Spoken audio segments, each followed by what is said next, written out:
La BCE a annoncé hier que face à la flambée de l'inflation en zone euro, elle relevait ses principaux taux directeurs de 75 points de base, soit la plus forte hausse dans l'histoire de l'institution. Après avoir mis fin en juillet dernier à l'ère des taux négatifs, l'institution dont le siège est basé à Francfort a relevé le principal taux d'intérêt à 1,25% malgré les craintes sur la croissance. Le taux taxant une partie des liquidités bancaires non distribuées en crédit remonte de 0 à 0,75%. La BCE prévoit une inflation dans la zone euro beaucoup trop forte sur une période prolongée, ayant nettement relevé ses prévisions de hausse des prix pour 2022 et 2023 sur fond de flambée des prix de l'énergie liée à la guerre en Ukraine. L'institution s'attend désormais à une inflation de 8,1% en 2022 contre 6,8% calculé en juin dernier.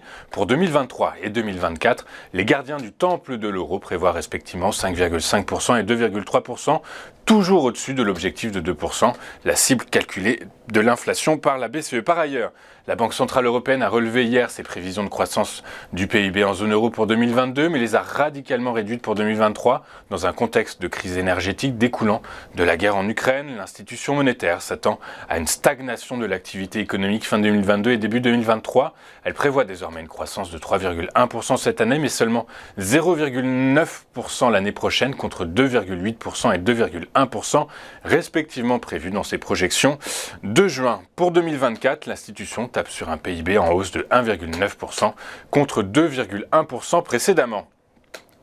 2 jours après son arrivée à Downing Street, Liz Truss a annoncé hier un plan d'aide massif pour les ménages et les entreprises face à l'envolée des coûts de l'énergie, assorti d'une ambitieuse politique de forage tous azimuts avec une relance de la fracturation hydraulique et un réexamen de la trajectoire vers la neutralité carbone.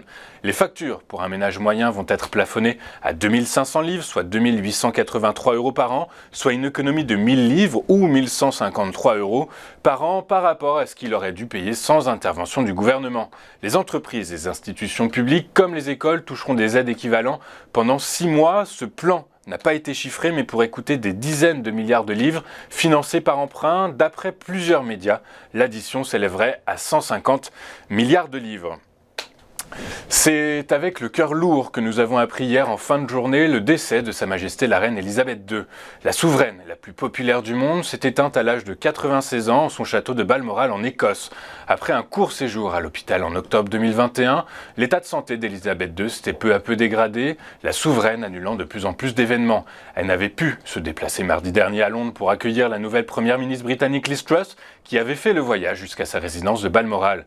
Depuis un an, la reine n'apparaissait plus que rarement en public, ses services évoquant des problèmes de mobilité épisodiques et déléguait de plus en plus de fonctions à ses héritiers directs, Charles et William. Les dernières années de règne avaient été particulièrement éprouvantes pour Elisabeth II, qui avait assisté impuissante au Brexit avant de devoir faire face à la crise sanitaire et au départ précipité de son petit-fils, le prince Harry, sans oublier le décès de son mari, le prince Philippe, en avril 2021. Désormais, l'opération London Bridge is Down est lancée. Il s'agit du nom donné au plan qui fixe les détails du calendrier des 10 journées qui suivent la disparition de la reine. Le prince Charles a fait le choix de s'appeler Charles III. Aujourd'hui à 18h, il s'adressera à la nation britannique. Les jours suivants jusqu'aux obsèques se dérouleront ainsi. Au lendemain du décès, donc aujourd'hui, le Conseil d'adhésion se réunira et proclamera Charles nouveau souverain. Le Parlement se réunira alors pour partager un message de condoléances et rendra hommage à la reine. Tous les travaux parlementaires seront suspendus pendant 10 jours. La dépouille de la reine au château de Balmoral en Écosse va être transportée par train royal. À J+3, Charles débutera une tournée de funérailles au Royaume-Uni en commençant par l'Écosse. Au 4e jour, il se rendra en Irlande du Nord. Le 5e jour, le cercueil de la reine sera transféré à Westminster selon un itinéraire bien précis.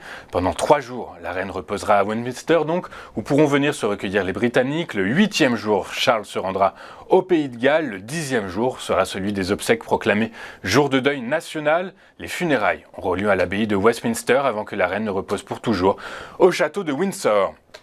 Hier, les principales bourses européennes, à l'exception de Francfort, ont terminé en territoire positif après l'annonce du hausse de 3/4 de point des taux de la Banque Centrale Européenne. À Paris, le CAC 40 a gagné 0,33% à 6125 points. À Londres, le FTSE a pris 0,35%, alors qu'à Francfort, le DAX cédait 0,09%.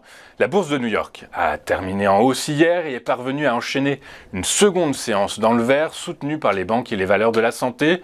Le Dow Jones a gagné 0,61% à 31 774 points. Le Nasdaq a pris 0,6% à 11 862 points. Et le S&P 500 a grignoté 0,66% à 4006 points. À Paris, les financières et la santé ont réalisé les meilleures performances de la séance, soutenues par l'annonce d'une hausse de 3/4 de point des taux de la Banque Centrale Européenne. Le secteur financier a pris 1,79% et la santé 0,69%. L'énergie a reculé de 1,03% et les télécoms ont cédé 0,47%. Neonen a signé la meilleure performance de la séance avec un gain de 4,22% à 40,96 €. Atos chute de 15,14% à 8,80 € après un changement de recommandation de Goldman Sachs passé à la vente contre neutre auparavant, avec un objectif de cours ramené de 23 à 8 €. Les cours du pétrole ont rebondi hier après avoir baissé le 29 août dernier, après avoir baissé depuis le 29 août dernier grâce à des achats techniques avec en toile de fond la menace d'une réduction encore plus drastique des exportations d'énergie russe. Le prix du baril de Brent de la mer du Nord pour livraison en novembre a gagné 0,7% pour clôturer à 88,62 $. Le baril de WTI américain, quant à lui, avec échéance en octobre, a pris 1,27% à 82,98 $. Le baril sur le marché des changes, l'euro n'a pas profité des annonces de la BCE. Il recule face au dollar à 0,9949 $, soit une baisse de 0,5%. Le dollar a profité des déclarations de Jérôme Powell, qui a réaffirmé sa détermination à faire reculer l'inflation aux États-Unis. Le Bitcoin a cédé 0,2%, mais préserve les 19 000 $ à 19 330 $ l'unité. Enfin, l'Ethereum a cédé 0,35% à 1639 $ l'unité. On va marquer une toute première pause et juste après, il sera temps de retrouver Antoine Quesada sur notre plateau de TV Finance. À tout de suite.